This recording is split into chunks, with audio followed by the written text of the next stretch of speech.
Welcome to Inside Economics. I'm Mark Zandi, the chief economist of Moody's Analytics, and today is Jobs Friday, and I'm joined by three of my colleagues, obviously my two co-hosts, Ryan Sweet, director of real-time economics, and Cris, deputy chief economist, and a regular here on Job Friday. That is Marisa DiNatale. It's good to see you all. How's everyone doing? Okay? Hanging in there. Mark, Yeah, good. hanging in there. Yeah, a lot going on in the world. Russia, Ukraine, obviously still top of mind. Just very disconcerting to watch what's going on there. Has all kinds of economic implications, and we will come back to that, obviously, because that is key to the economic outlook. But I do think it's important to start with Jobs Friday and talk about the job numbers. They were really good, I'd have to say. Curious what other folks think. And then after we talk jobs, Ukraine, Russia, we'll go play our statistics game. I think that's appropriate, given all the statistics that came out this week. A lot to talk about there, and we'll talk about broader labor market issues. A lot of interesting dynamics in the labor market that be good to flesh out. Sound like a game plan, guys? Sounds okay? good. Sounds good. Okay, good. All right. The job numbers for the month of February came out this morning, Friday, March 4th. Who wants to kind of give us the lay of the land? Marisa, do you want to do that, or would you like to go first? Yeah, okay. Yeah, go ahead. I can. I haven't had a ton of time to look at it, but you guys can jump in if I miss anything critical. Well, aren't you up at like you're on the West Coast, so that's right. So you're up at 4:30, but it's still. I've already run 5 miles and, swam in the ocean before, you get going. So, okay. All right. Yeah, I was up early. Yes, you and I were just on an hour and a half call that started at my 5:30. So that's true. So I'm prefacing this whole podcast performance on that. I'll just say. Okay, very good. Yeah, that's fair. All that's reasonable. Very reasonable. All right. Okay, so yeah, the jobs report came out this morning. Non-farm payrolls rose 678,000 in February, which was, Ryan, correct me if I'm wrong, well above consensus expectations, I believe. That's correct. Roughly 200,000. Okay, and far more than what my guess was. And you don't guess, so, Marisa. Guess has got to be the wrong word. Your estimate. It's certainly a guess. Okay. No, I would say since the pandemic, guessing is an appropriate word.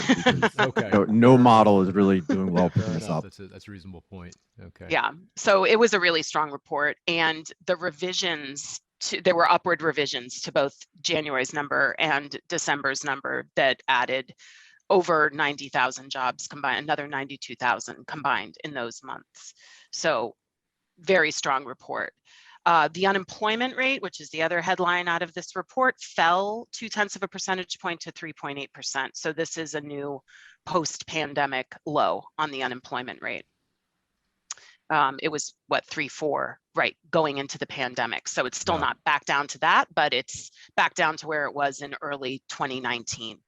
And just kind of scouring through the report, it is very strong. Almost very big industrial gains across most industries. It was really only, I think, the public sector didn't add jobs and maybe information, but everything else did. And one thing I was noting was the diffusion index of employment, the 1-month diffusion index, which measures the share of industries, very detailed industries that gain jobs minus the share that are losing jobs.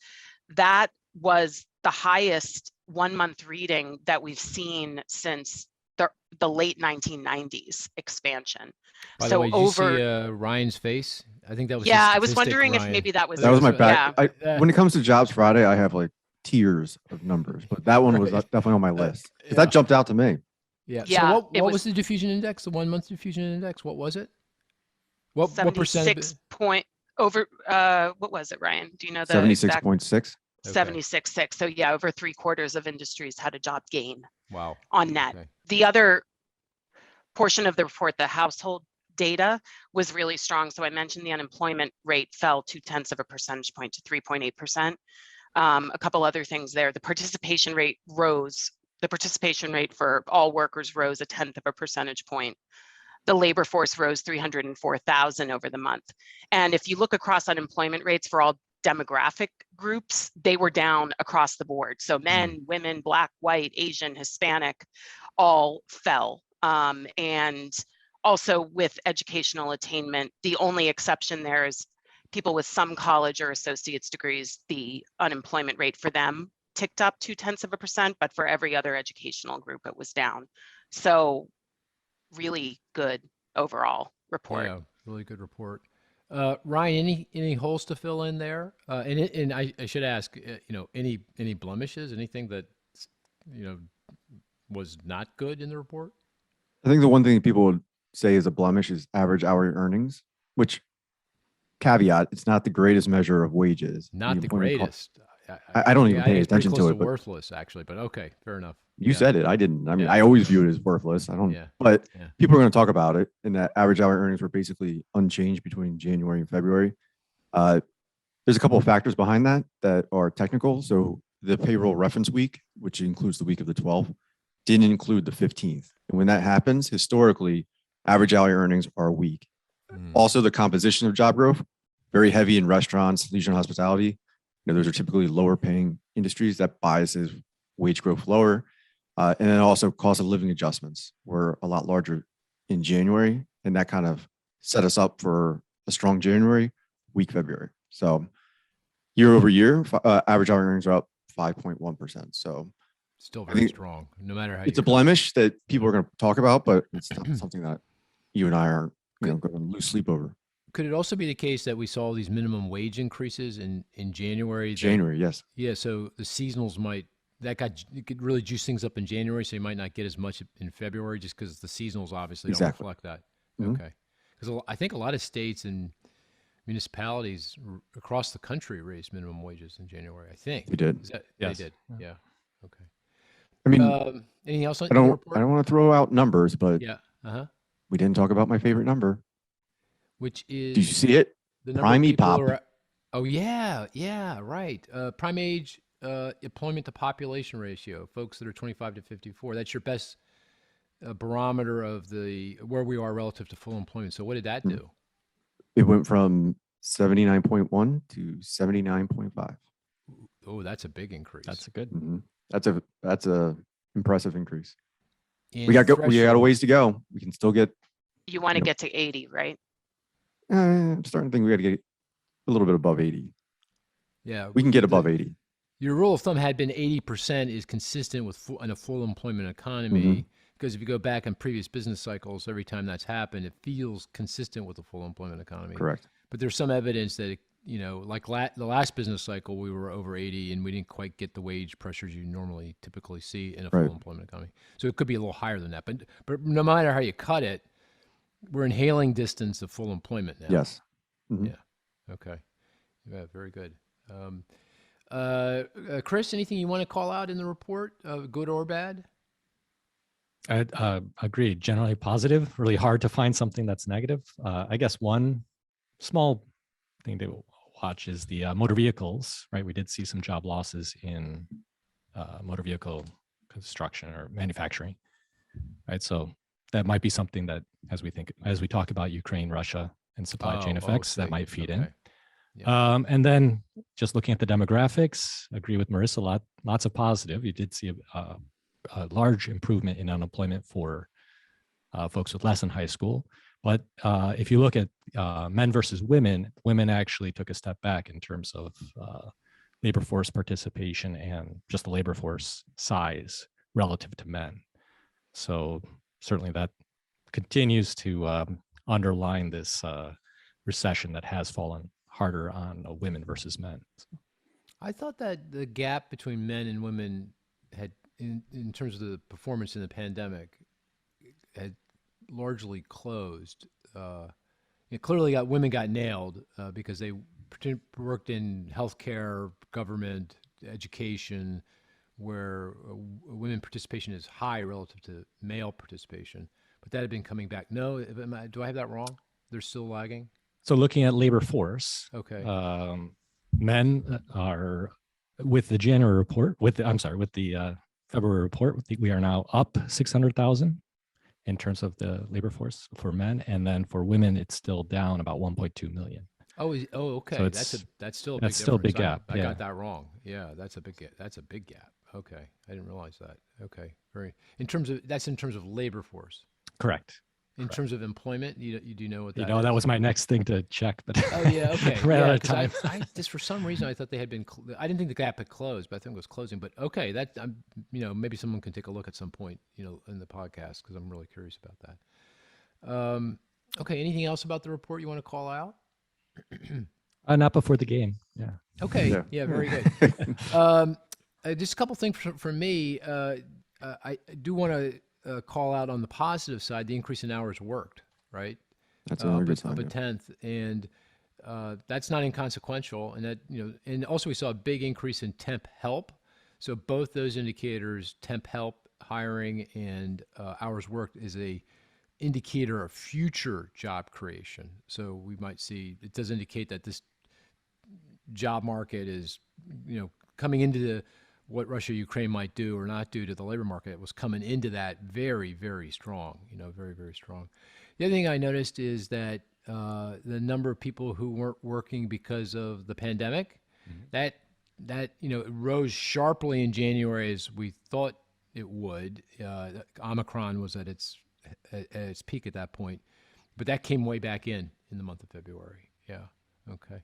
Interestingly, there's this growing gap between jobs and GDP. Have you been noticing that?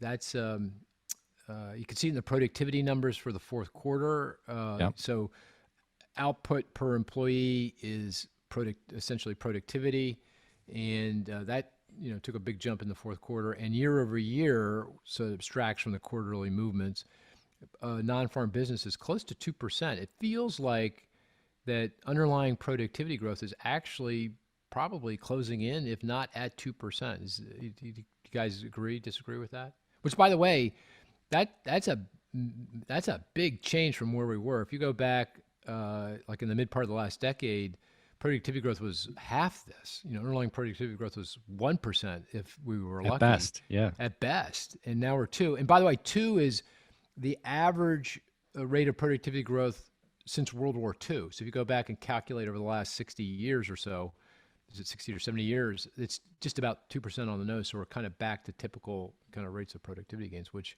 if sustained, and it feels like they're being sustained, is a pretty big deal. So that's I thought that was pretty significant. Yeah, I'll have to say, almost typically, almost invariably in jobs reports, you always find, cross currents, some good, some bad. There's always something that doesn't fit, the narrative. But that wasn't the case here. Everything was, this is a strong job market.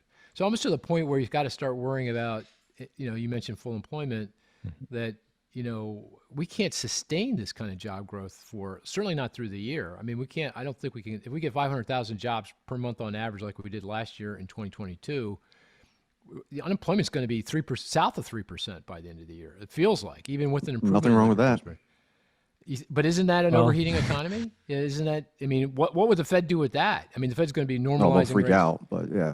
They'll freak, yeah. Would the bond market freak out with that? Yes. Yeah, it would freak out. So when you say what's wrong with that, is that a good answer? That would be wrong with it, or? Yeah. You're okay. Yes, the overheating concerns, the Yeah. policy response, but there's, we got to aim for a low unemployment. Because remember, the Fed's aiming for an all-inclusive recovery. So Yeah. Well, absolutely. It just has to be sustainable. sustained, yeah. Yeah, it has to be sustainable. You don't want to push the economy so far that we go back into recession, and obviously that will hurt those groups we're trying to help the most.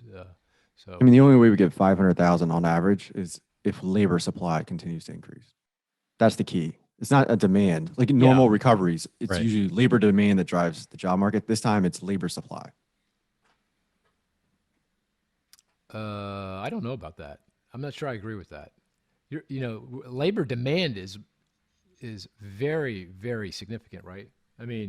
We got 500,000 jobs per month on average last year, just regardless of labor supply. It was we could have had more if we had I'm not less sure. of a labor supply issue. I'm not actually not sure about that, right? Because there's it feels like there's a physical kind of cap on how many people businesses can actually bring on board during a given month. Because it was so, after the revisions, we got revisions last month to the data. The monthly job gains last year were incredibly stable. I mean, just looked like, it's almost like a machine churning out jobs every single month. So I'm sure labor supply is definitely an issue in some industries, particularly those, leisure hospitality and retail and that kind of thing. But it felt like demand was driving the train here. I don't know. This year, labor supply is what's This year, driving. labor supply. Yeah, that's what the point I was Absolutely. making. Last year was Oh, okay, demand. sorry. I was just Yeah, I picking mean, a most fight. business I was just cycles- picking a fight. So. All right, yeah, you want to fight. Most business cycles though are, the recovery is driven by demand, not supply. This time around, Yeah, fair enough. this year it's gonna be supply. Yeah, the reason I am picking a little bit of a fight, we do ask listeners for comments, and one of the comments I get is, it would be good if you guys disagreed a little bit more. So I'm gonna We disagree all the time. Do we maybe we're just too nice to each other when we disagree. Well, maybe I don't know. because we've stopped talking about interest rates, like the 10-year That yield, is true. That is true. and your housing starts forecast. Okay, that we're coming back to that at some point. That was low. Yeah, that was low. A low blow.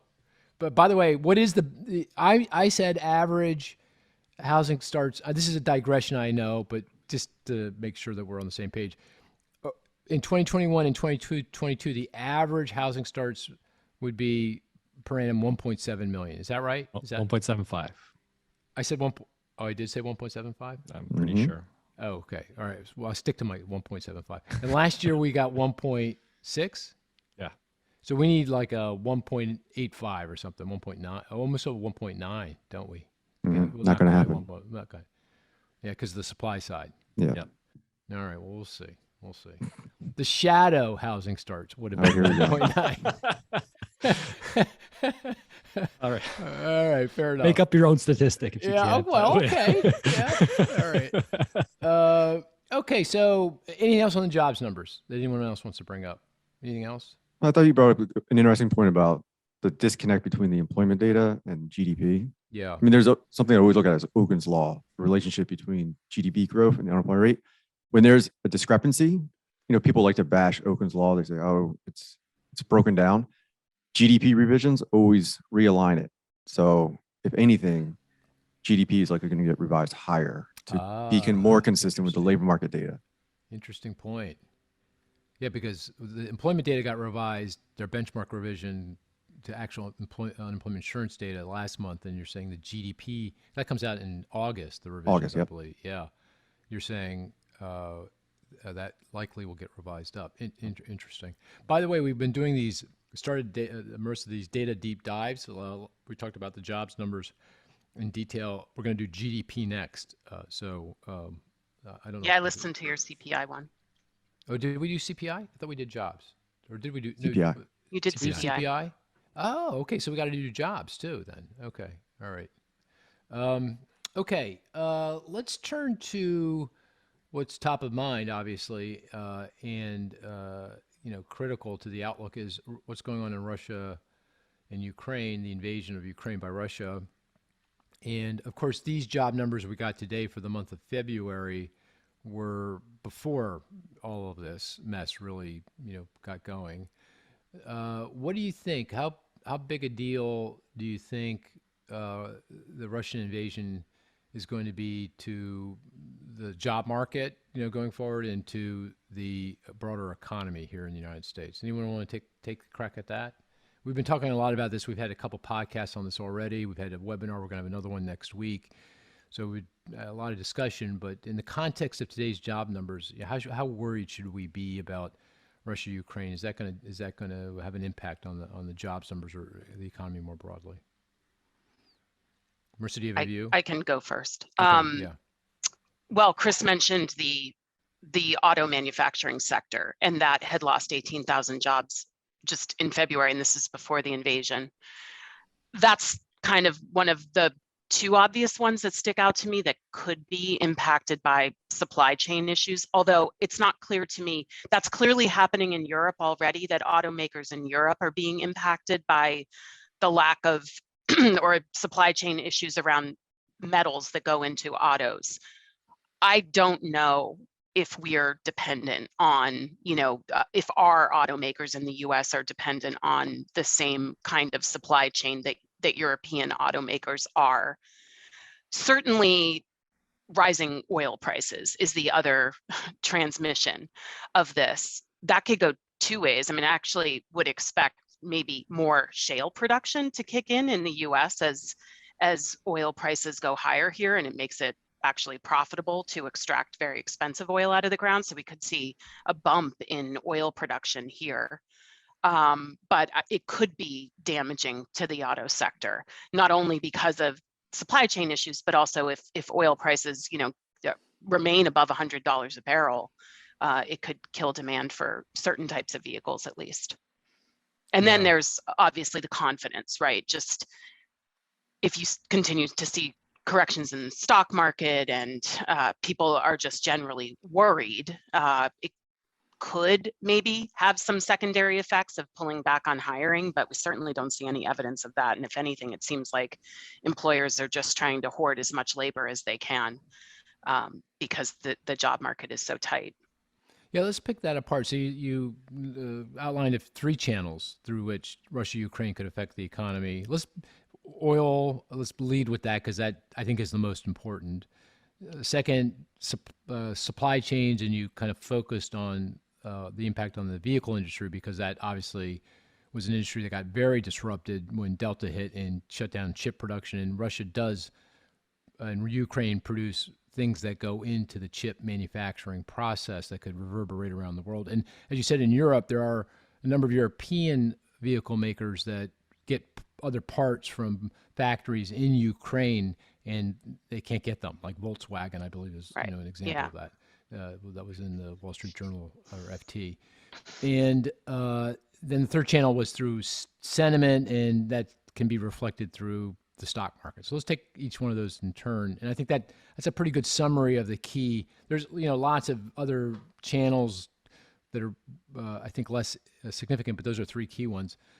The first is oil and gas prices, and there the impact on net to the U.S. economy is a small negative.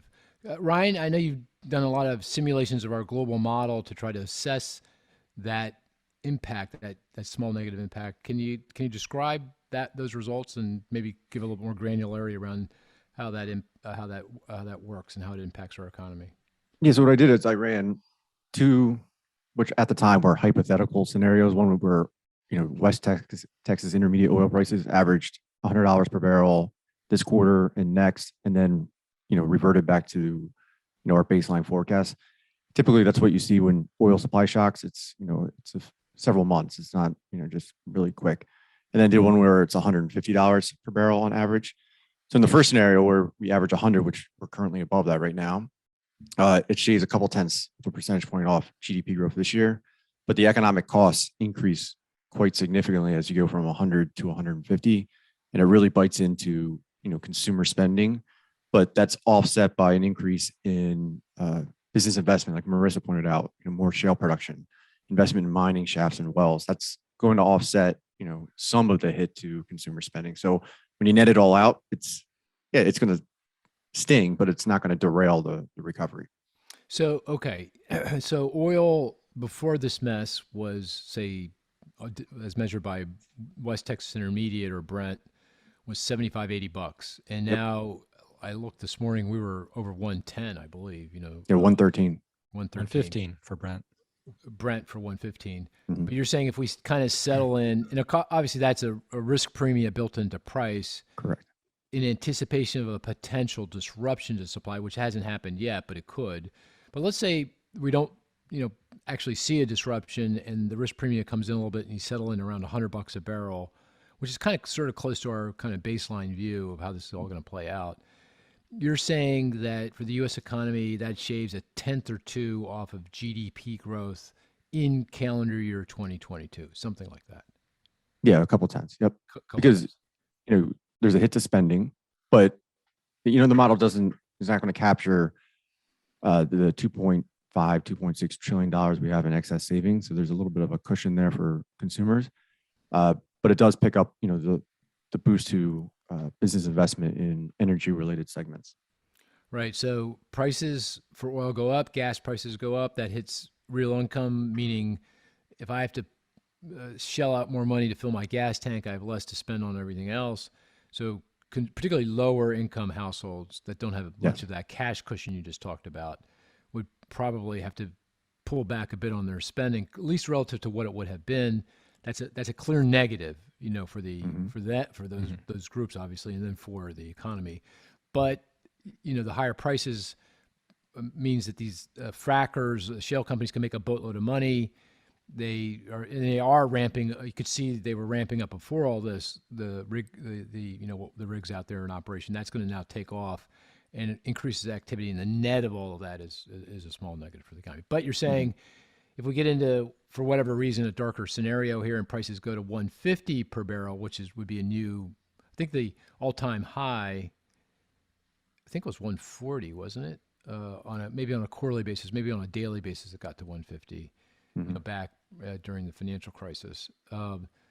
That would be a different kind of ball game. Yeah. The impact would be much more significant. And of course, if we get to 150, it's not just about oil prices. Something caused those oil prices to rise that is probably undermining sentiment, equity prices, leading to more global supply chain disruptions and everything else. So, I think Marisa brought up a good point about sentiment. And we can get there, but if you look back, the impact of hitting $3, $4 per gallon diminishes because the first time we hit it, there was a big psychological impact because we haven't seen it before, but we've hit it before in the past, so the impact on consumer confidence is muted. That's a good point. So at $100 a barrel feels like the gas, the cost of a gallon of regular unleaded is going over $4. I think we're sitting at $3.70 now. Oh, nationwide. in Westchester, we're over $4. Yeah. I filled up at Wawa. Oh, is that right? And No, really? $4.14 at Wawa. At Wawa, $4.14. That's unusual that we're so far ahead of the national price. I saw the national price at $3.73 or something last week. The AAA. There it is. Oh, Cris just pulled out his iPhone. He took a picture. Whoa! This morning. I'm not even going to tell you what gas prices are in Southern California. Oh, tell us. Yeah. No, we want to know. What, Well, $5.50 or- I paid, let's see, I paid on Saturday $4.96 Oh boy. here. And then I went up to the central coast of California to visit friends over the weekend. There were two gas stations across the street from each other. I paid $4.76 at the one, on the one side of the street. Across the street was a Chevron and it was $5.15. And this is for 87 regular unleaded. Wow. Yeah. And there was someone Not there Ryan's, getting gas, which is fancy- very strange. Here we go. Not Ryan's what? Not Ryan's fancy schmancy high octane gasoline. Oh yeah, right. Yeah. Did I tell you I got to the bottom of this? Yeah. Well, no, you didn't tell us. I didn't. No, Yeah, you so didn't tell I was me. misled that you can You were put any misled. type of gas. I can go to Wawa and put it in the car. Is that So, a nice Okay. way of saying you were duped? I Bamboozled. was yeah, I was bamboozled. bamboozled by Yeah. who? I'm not gonna say No, just no, people just that work on the car. people. The mechanic. Okay. Okay. They But want they specifically work on this car, and the Oh. dealership, and they're like, "Oh, you Oh. do not go to Wawa, like gas." And then I asked somebody else, and they're like, "No, it doesn't matter." yeah. To my brother-in-law's gas station down the road here. Not Wawa. Right, exactly. Yeah. Who's what? That's. Do you understand what they're talking about, Marisa? Brother-in-law? What are they talking about? Oh, I think no. Chris is, Making a Making joke, a trying to joke. make a joke. the auto dealer Oh. said, oh, go to my brother-in-law. Yeah, Yeah. they're in cahoots with Gas the station gas down the stations. I street. am so Right. slow on the uptake. Did you have your Wawa coffee today? I did. Actually I got a 20 ounce right here. See that? Oh. Yeah. What's the price increase there? Coffee prices are up. Any You flow through? I didn't. You don't really pay because attention. I have no price elasticity of demand. Yeah, there's here. no, it's Doesn't matter. completely They could charge me inelastic demand. $25 for that coffee. I'm drinking that coffee. It doesn't matter. I don't want to look. Okay, so let's talk uh, sentiment in the stock market. Ryan makes a good point, Chris, that we've been at $4.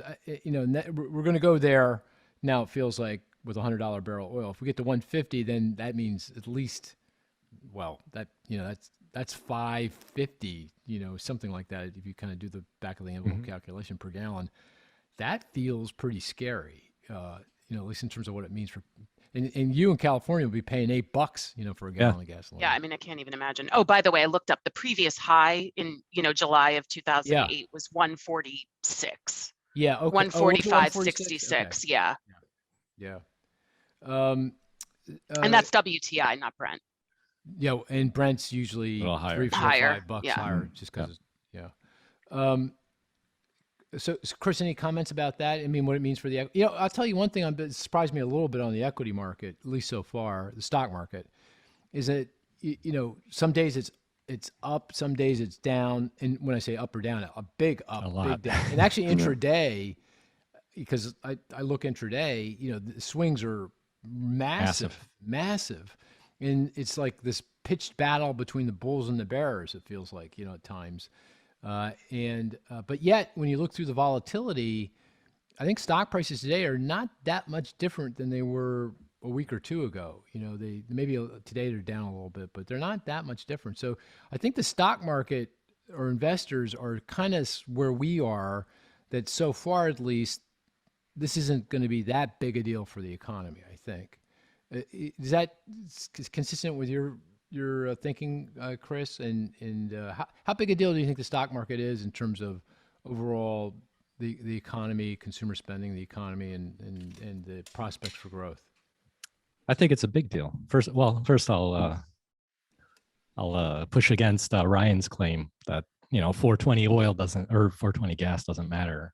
My experience yesterday was, right, because I passed by the gas station multiple times a day, taking So my you got son more back depressed to every school. time you pass by? Is that what Yeah, so AM 380. Oh. I come back home 399, $4, Oh. and then this morning 420. So that. What's that about? That's really. maybe it's my local station just catching up.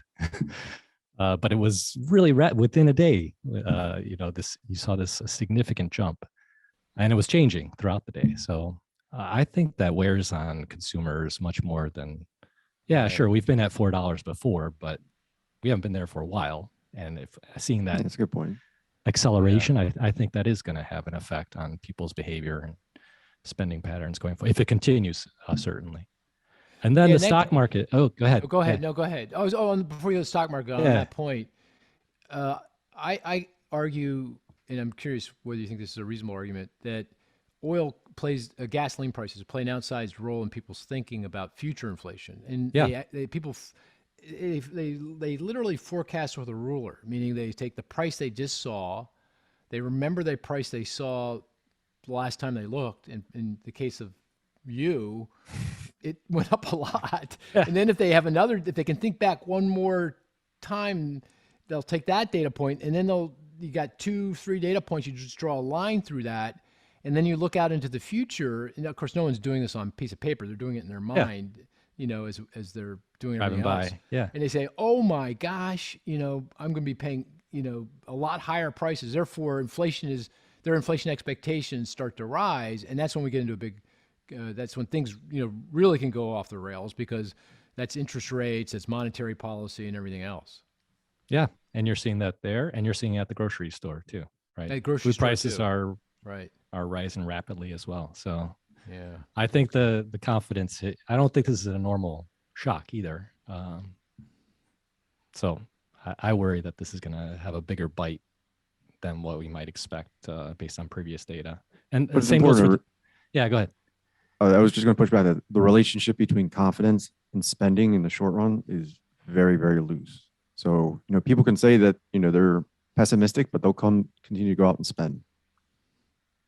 Yeah, I guess I'm assuming some type of revealed preference. I think as these prices go, you are going to see people pulling back and thinking twice about spending on other activities. They've got the savings cushion, so it might not be immediate, but I worry that it's going to be a bigger bite Yeah. here. And then the stock market, same thing, right? I do think there's this push and pull, but I don't know that we've fully digested the. I guess it largely depends on what your outlook is for the conflict itself, but I see it as a long-term siege that goes on for long, and I think that is eventually going to weigh on investors, and I do expect the bears are probably going to have Win their the day day. here. Oh, I see. So you So I expect think it's going to go down. go down, and that would take the spending down with it.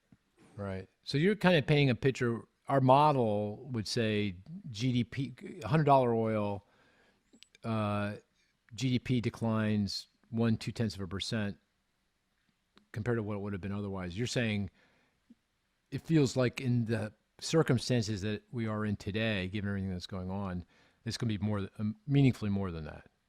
That's what it feels like. That's to you. my Yeah. That's my you want a little Yeah. spice this up a little bit. That's No. the opposing Yeah. view here that Yeah. I don't know we No, fully that's digested it yet. unreasonable. Yeah. And of course, I'm assuming $100 oil. If it's 110, or if it stays where it is now, 115, then that just adds to it. Okay. Third channel Marisa mentioned was supply chains, and poster child for potential problems with the vehicle industry. Any comments on that? How are people thinking about that? Any other views? So Perspectives? I worry more about from a Russian export perspective. I worry more about the other non-energy commodities, right? So palladium is a large component in catalytic converters. Russia's the main supplier of that. So any disruption there, I think, is going to translate through and affect all manufacturers. So I don't. We might have some inventory. I don't know. Like Marisa, I don't know how much inventory we have on hand, but I think that would start to impact production going forward. Right. Marisa, Ryan, anything else to add on supply chain issues? You mentioned, was it in the podcast last week about neon, right, being used in semiconductor chips, and again, like you said, 70% of the global supply comes from Russia. Yeah, that's right. Yeah. And I also learned that 90% ish of so-called semiconductor grade neon, the U.S. semiconductor plants use, come from Russia, Ukraine. So they rely very, very heavily on what's coming from Russia, Ukraine.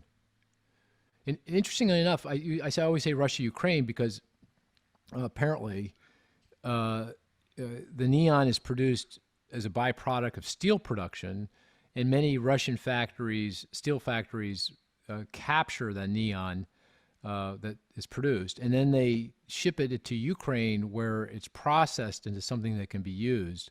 And it's used. Neon is really important for lasers, and lasers are used for lots of things, obviously, but particularly important for chips, to etch the chips to create the circuit, to actually create the circuit, the integrated circuit.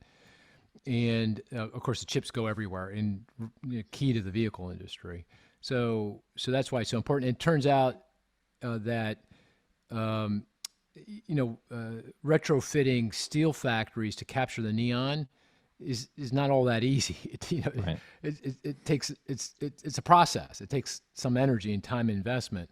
So it's not something you can solve very quickly. So that is a vulnerability, seemingly a vulnerability here in terms of the supply chains. Okay, very good.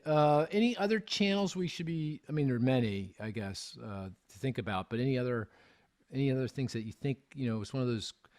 This is an open-ended question. What out there could we be surprised by? Any thoughts on that?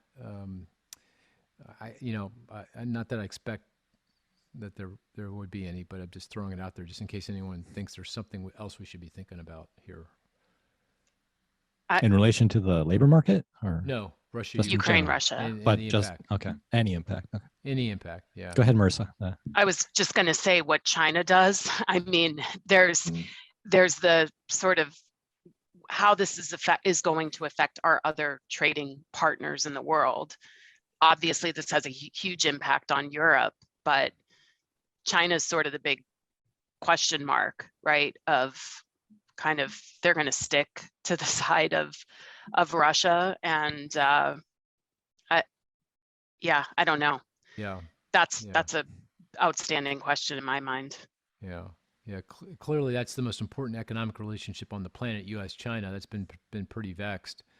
And, it's hard to say how what's going on in Russia-Ukraine can affect that relationship. But yeah, something to watch. Cris, anything? Ryan, anything else on this issue? I guess India, I'd throw that in. Throw that mix into there. And then it's just a question of the timing here and how long the conflict goes on in one form or the other, and then how long the appetite for sanctions, the resolve of European nations and the U.S. Holds out. That's going to play a key role in terms of the price of oil and all the other economic impacts we talked about, right? Europe highly dependent on energy, right?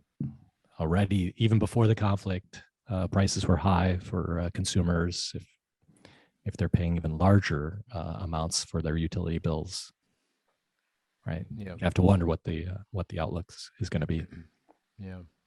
Well, very sobering and very disconcerting to watch. Hopefully this gets resolved sooner rather than later for everyone's sake, particularly Ukrainian people's sake. I mean, obviously, a very, very catastrophic situation. Okay. But let's, move on to, we'll liven it up a little bit. I mean, I think it's appropriate to kind of end on a more positive note. Let's do the game. Let's do the statistics game. We got a lot of statistics. And who wants to go first? Should I pick somebody? Ryan, you go first. You're good at All right. this. So second consecutive week, I'll give you guys a twofer. Right? Okay. So this is two numbers related to the same topic in the same report. Oh, can I say, Ryan, maybe I just took it for granted. People who are listening know this game inside and out, but just quickly. Yeah, go ahead. Yeah, I got to explain it, I guess.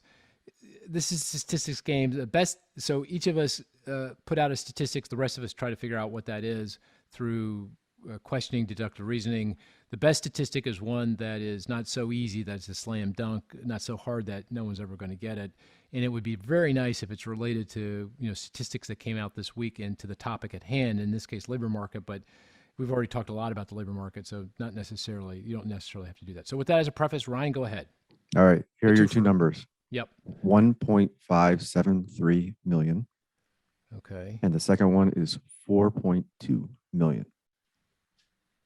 Okay. Related to jobs. Yes. In the employment survey. Is it It's in the numbers that came out today. In the numbers that came out today? In the employment, or excuse me, sorry, in Household. The household survey?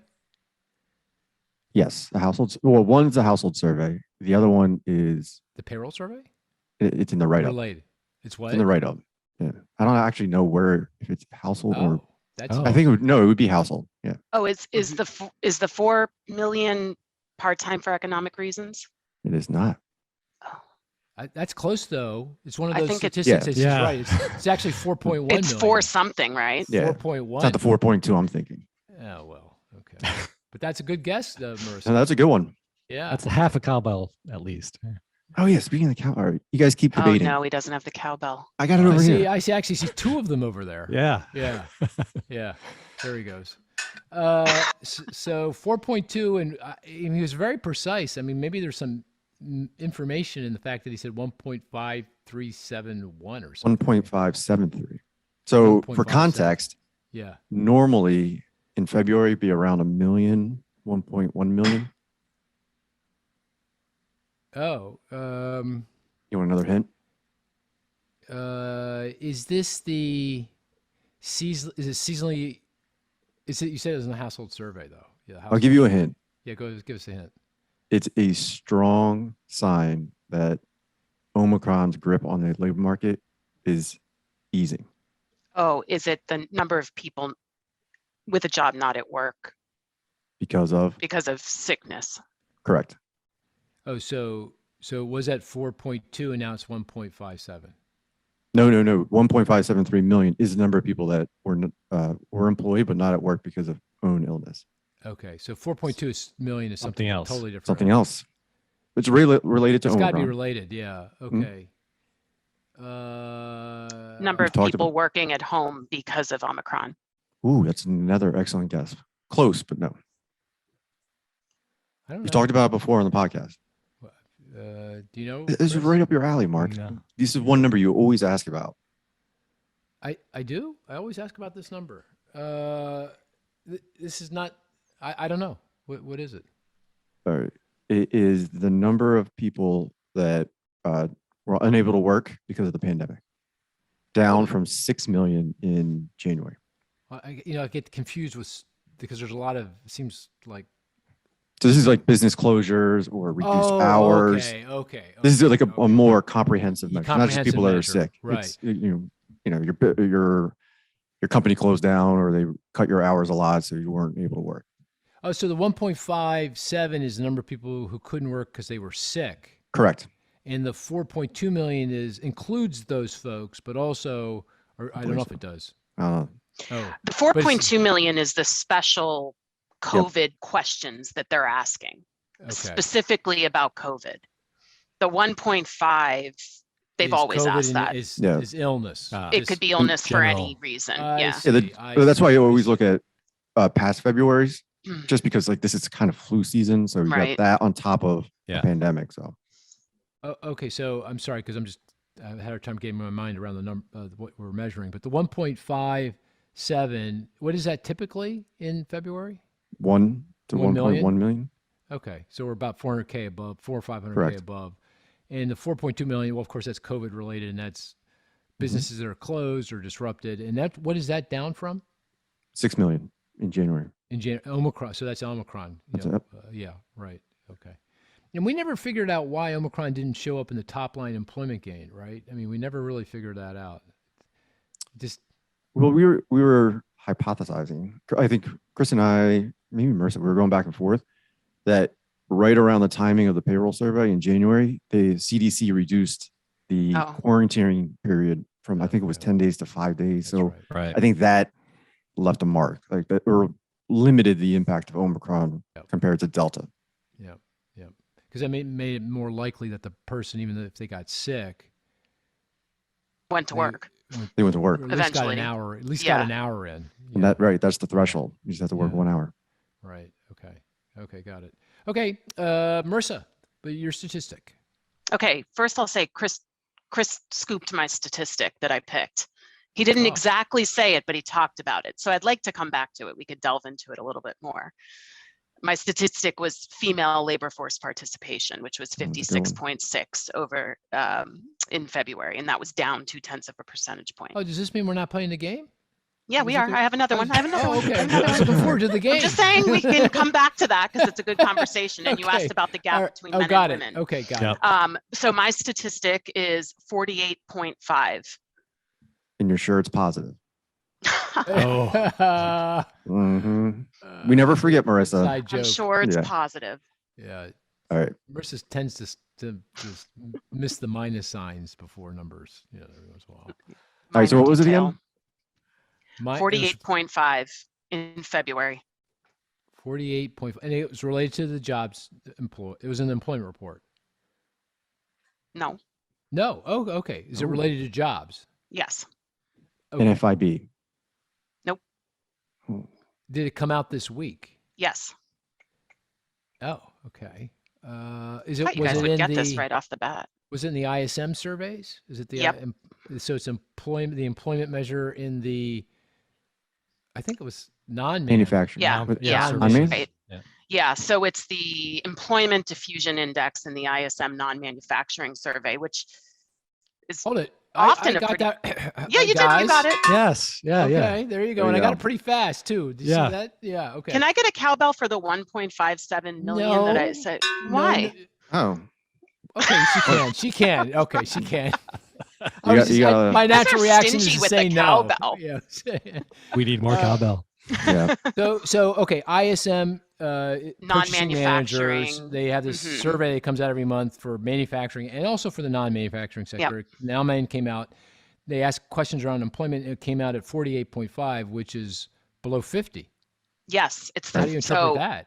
so this means that compared to the previous month, there was a decline in employment among the surveyed service sector participants.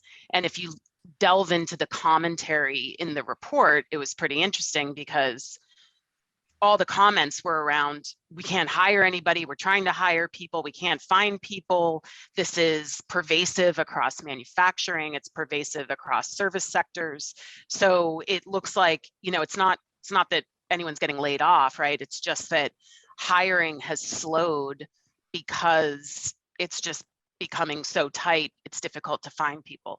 This is why I thought today's report was going to be weaker than it was. And you see it in the JOLTS data. I mean, the JOLTS data is older, right? It's lagged a couple months, but you see hiring rates have been flat to falling for the past several months. I mean, it's just seems like we're going to run up against a situation where we're going to start to see, I think, weaker job growth simply because it's becoming increasingly difficult to find workers.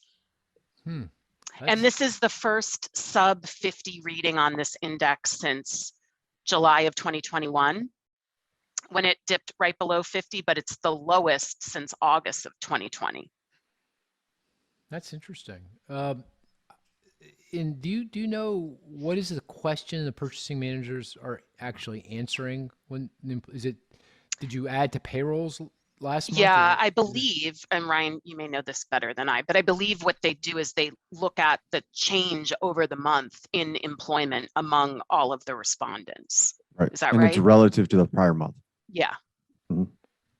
Oh, so relative to the prior To January. To Mhm. So you January, could right. still have an increase if it's not as large as. Correct. Oh, that's interesting. Okay, so that's good. Yeah, to and know. 50 is neutral. Right. I don't know if we mentioned that. 50, Yeah, 50. yeah, 50 is the threshold. Oh, So you know what? below 50 means lower employment or slower employment.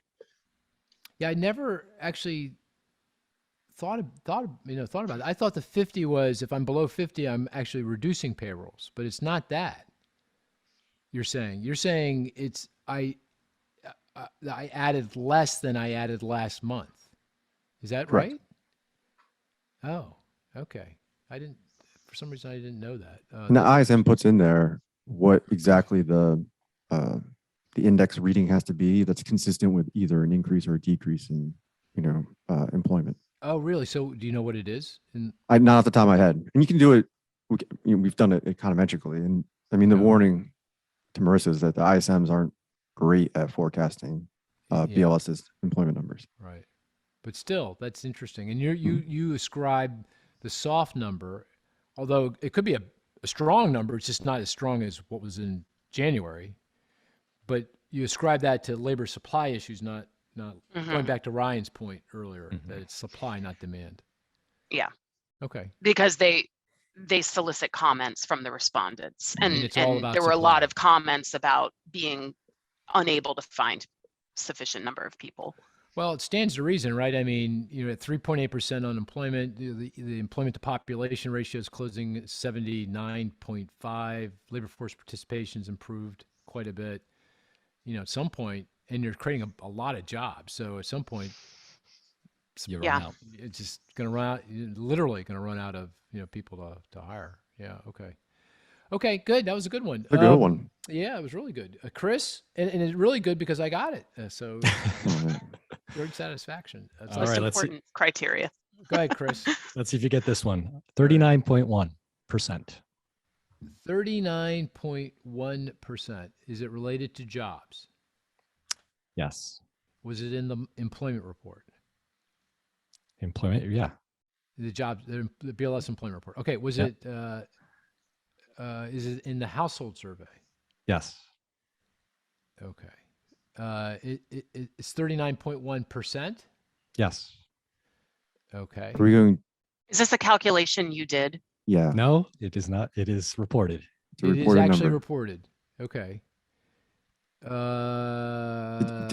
Demographic related. It is. Huh. And Marissa took my education statistics. Oh, bad. oh, well, we So, swapped. fair play. Yeah, you took mine. So is it related to race, Nope. age? Yes, Okay. Is it participation? Is it a participation rate? it is. You're so close. 39.1%. That's pretty low. Is it It teenage? is. Nope. Teenage? Nope. Are we going the 65 and older. Oh, that's what it is. It's 55 retired. plus. 65 55 plus? Yeah. 55 plus. 55 Marissa, and older. Yeah, Okay. 55 plus. Yep. Get a half cowbell. Who got it? Who got the cowbell? No, Marissa, didn't you get it? Well, I said 65. That's All right. Yeah, no, it's fair. I said half that's cowbell. yeah. Yeah, there we go. Thanks. Even Yeah. 3/4. Yeah. So what's okay? So why did you bring up- significance? Yeah. Yeah. So 39.1% is an improvement from the low of 38.2%, which was last year. Still below 40.3%, which was what we had in February, right? And what it signifies to me is that you have people coming back in the labor market from early retirement. So we have actually 1.1 million 55 more people who are 55 plus than we did 12 months ago. So interesting. that may help the previous statistic that Marissa reviewed, right? If we have a shortage, we do have this pool of folks who had stepped out of the labor market. Maybe they're going to come back in higher numbers. So I had given up What hope do you on the ascribe that boomers. to? I had Yeah. given up hope on the boomers, but Yeah. they might save us. And that might indicate just the sensitivity of that group in particular to what's happening now, right? To higher Yeah. inflation or fears about their 401ks or stock prices that, maybe they left sort of earlier than they had planned, and now they're kind of rethinking that decision. Because one thing I noticed when I was looking at the female participation rate is that actually where it was down the most was in 65 plus women. So the 45 to 55 was way up, and that includes what you just said, but the 65 plus was down.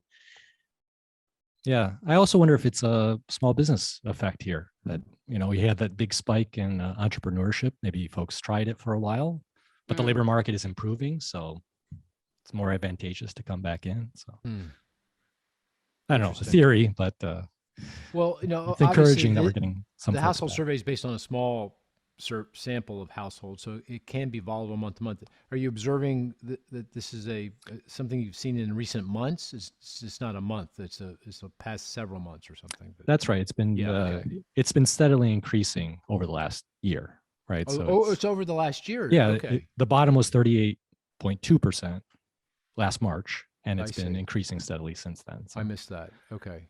So 38.2, and what was it pre-pandemic? 40.3. 40.3. Okay, that feels like that's a trend. Yeah. And I guess now with the stock market down, in the volatility in stock prices, that might also say to some people, hey, my nest egg isn't quite as big as I thought it was. I might need to get some work here. Right. Yeah. Yeah, interesting. Okay. That was a really good statistic. Yeah, really good one. Okay, I'll give you mine. Down 1%. Down 1%. All right, so this is a calculation that you did, No. or is it reported number? Reported number. In today's jobs report? No. Is it labor market? Are you going back to like neon? It's not directly related to the labor market. No, but it's Okay. an important statistic. It's not a back to normal.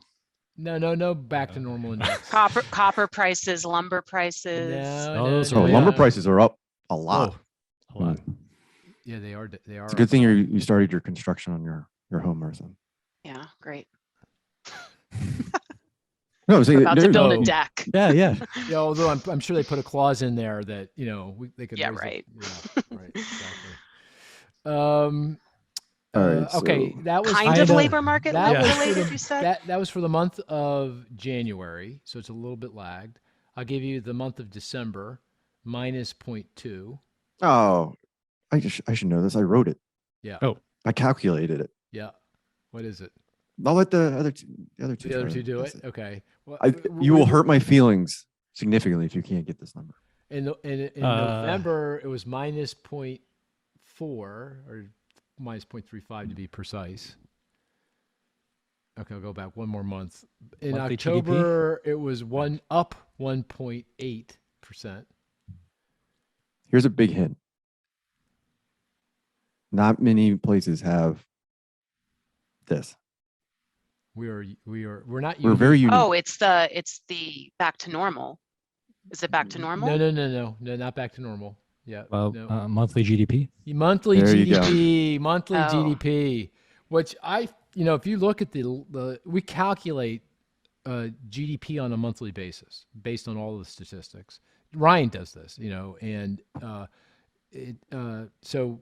obviously GDP is released by the government, BEA, Bureau of Economic Analysis, every quarter, but we calculate it every month. And actually some countries around the world actually do. Canada produces, UK produces monthly GDP. No, we don't do that here for some reason, but we take it upon ourselves and we do it. And I find it very informative and valuable because you can get a real good sense of what's going on, more real time. And January was really weak in terms of GDP. I mean, we got that big job number, but GDP was really weak. December was weak. November was weak. In fact, if you go back, GDP, the level of GDP in the month of January is no higher than it was in August of last year, basically going flat. Oh, wow. Yeah. And the other thing is all of the GDP growth has been, almost all, I mean, I'm exaggerating obviously, but almost all inventory accumulation. Yeah. So that gives you a sense that, Delta and now Omicron actually did damage, I think, to the economy. It did a fair amount of damage. It's just that businesses don't care. They know that the pandemic is going to go away at some point, and they're going to be left with a very tight labor market and unfilled positions. And if they stop hiring, regardless of what's going on with, sales, revenues, whatever, their output, they got to hire. They got to keep hiring. They got to keep moving, because if they shut down the hiring machine, then getting that back up is going to be really painfully hard, and they're going to be left out without, they're going to have a very severe labor shortage. And that goes back to the productivity growth. I mean, productivity growth in the fourth quarter, we just got that was almost 2% year over year. Feels like we're going to get in the case of the first quarter, it's going to be very weak, right? We're going to get a lot of jobs and no GDP. So, they're looking right through it. GDP is looking really bad. Yeah. For the first quarter. I mean, do you think, Ryan, we could get a negative? I don't think so, right? Because feels like February and March are going to be a lot stronger. Feels like it, right? Yeah. In terms of output. I mean, right now our tracking estimate is barely positive, but to your point, February should be a lot better in March. But this jump in oil prices, like Cris pointed out, that could be a concern. Right. So I just found that very, very interesting. That was down. And the fact that we do that, and it's on Economic View. You put, it's like a headline statistics on Economic View to allow, kind of summarizes a lot of what's going on. Okay. That's the game. We've already chatted for quite some time here. Is there anything on the labor market front, kind of a broader picture issue that you think we should kind of dive into or discuss? One thing I did notice, this is some research that Matt Kolyar and others in our firm, in our organization did, was around calculating inflation by different income groups, which is kind of interesting in the context of wage growth by income groups. Ryan, do you want to summarize that research? I thought it was pretty cool what they did and what they came up with. Yeah, so this actually stems from our podcast discussion where Cris brought up his personal CPI. So everyone's basket is different. So Bernard Yaros, who's been on the podcast, Matt Collier, took it upon themselves to go by income quintile, and you can get this data from the Consumer Expenditure Survey, and then calculate what the growth in the CPI is for across the income distribution. And I think the results were very interesting. I thought there would be a lot more dispersion, but there really wasn't. And it just, shows that, everyone's feeling the pain of inflation, no matter if you have a similar consumption basket to Marissa or Cris or I, everyone's feeling the hit from inflation. So yeah, I saw that there was a nice chart where it showed month-to-month CPI, consumer price index inflation across the different, I think it was the quintiles of the distribution. Correct. Yeah. And it really, surprisingly, not any meaningful difference as far as I can Yeah, I see. was surprised by that. Yeah, I was surprised. The only thing that stood out a little bit to me, and I'd like to see a longer time series, is the folks in the top quintile saw lower rates of inflation. If you had to say what stood out, that was the one thing that kind of Yes. stood out. And I think that's John. energy. I Oh, have to it's double check, but I energy. think it's their That's share of energy Of course, that's in energy. their basket. Yeah. Yep. Yeah. And of course, on the wage front, we know from the Atlanta Federal Reserve Wage Tracker, where they track the same individuals over time and therefore can calculate wage growth by different demographic. We know from that most of the acceleration in wage growth has been in the bottom part of the wage distribution, the bottom quartile, the bottom half of the distribution. So that would suggest that real wages for high income households, middle income households, is really under a lot of pressure. For low income households, it's under pressure, but less so. Is that fair characterization? Yeah, I think that's fair. Fair. Okay. All right. I thought that was very interesting work. We should continue to update that. Maybe calculate it on because the Consumer Expenditure Survey data has lots of good demographic data. Maybe we can calculate CPIs for other groups and see if anything stands out. That would be really interesting. Yeah, we discussed that. Yeah. By age, I think you can do it by age, for You can example. do it by age. Yep. I think that would be- Retirees. Yeah. Yeah, I think that'd be really cool. Really, really interesting. Okay. Marissa, you're a resident labor market expert. Any other big topics on the labor market you think we should bring up? But no, you don't need to. I just was asking if anything kind of struck you that we should talk about. Well, just coming back to the question about how women have been Yeah. doing. It is Women's History Month, and it was International Women's Day the other day. And we're doing a joint study at Moody's. I don't want to scoop it, but part of my study was looking at labor force participation among women, which is why I wanted to talk about that statistic. And you asked how it was going, women versus men. So men have now regained, if you look at male labor force, they're back above where they were prior to the pandemic. Women are still about 1.5 points below where they were, about 1.5 percentage points below the pre-pandemic level of the labor force. So there's still a gap there. It was narrowing throughout most of 2021. The last few months, it's widened again between men and women. I'll note, I looked at, as part of the study that I did, I looked across the developed world. Women in the US have one of the largest gaps between, and particularly if you look at prime age women, one of the largest gaps with men in their country. And the gap has widened in the US between men and women since the start of the pandemic, whereas in a lot of other countries, I looked at European countries, Australia, it's narrowed. And there's all kinds of, I think, policy reasons, differences between us in Europe and in other developed countries that support families more. So we're getting back there, but yeah, women are still in a deficit in terms of the labor force, and men are not any longer. Interesting. Yeah. I guess the child care issues we brought up earlier. Yeah. Taking elder care, taking care of sick family members, elderly parents. A lot of, and of course the fact that women are employed in education and healthcare, the sectors that obviously have been hit very hard here, and there's a lot of burnout too. I guess in a lot of those professions, just because they've been on the front lines for so long. And another thing to note is there's disparities even among women, right? So white women are doing a lot better than Black women or Hispanic women too. And a lot of that also goes to the industrial structure and the industrial composition of the jobs that were lost during the pandemic.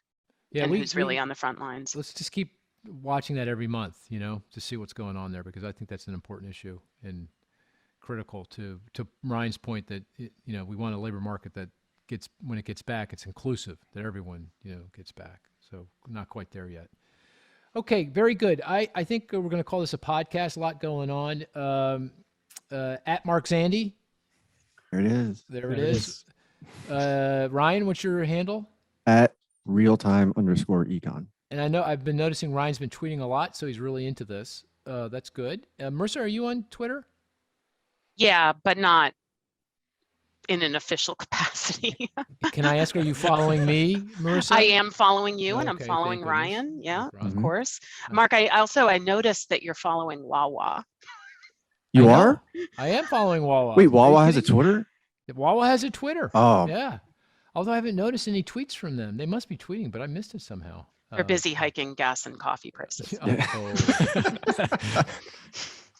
Oh. we're just joking. We love Wawa. Wawa. Yeah. Okay. Unofficial We love sponsor Wawa. of Inside Economics. Right. Right. Artificial sponsor. That's funny. And Cris, he's not a Twitter fellow, but he's a LinkedIn maven. So if you want There to you go. follow Cris, follow him on LinkedIn. I do want to make one point before we end. Oh, yeah, sure. On a more positive note, Yeah. I've been tracking this closely. Every time we have Marissa on for the job report, we have an upside surprise. So that's a I good hope point. I hope she joins us in the future just for the sake of the economy. Well, you know, and every time Dante joins on Fridays, it's down. Have you Yep. noticed that? Hmm. Ah. I didn't want to go there, but So we gotta get them back based on our forecast of whether jobs are going up or down. there you go. Yeah, there we go. Okay. And Cris Or was the closest. have us on together and see what happens. Oh, the universe flat. will be screwed up. Oh my God. No. Hey, and Cris was closest of all four of us. Yeah, but we were like within 25,000 of each other, right? Except not Yeah. me. I No. thought it was going to be Well, weaker. we were going to bring Marissa it took up. the low. We weren't going to bring that up, but Right.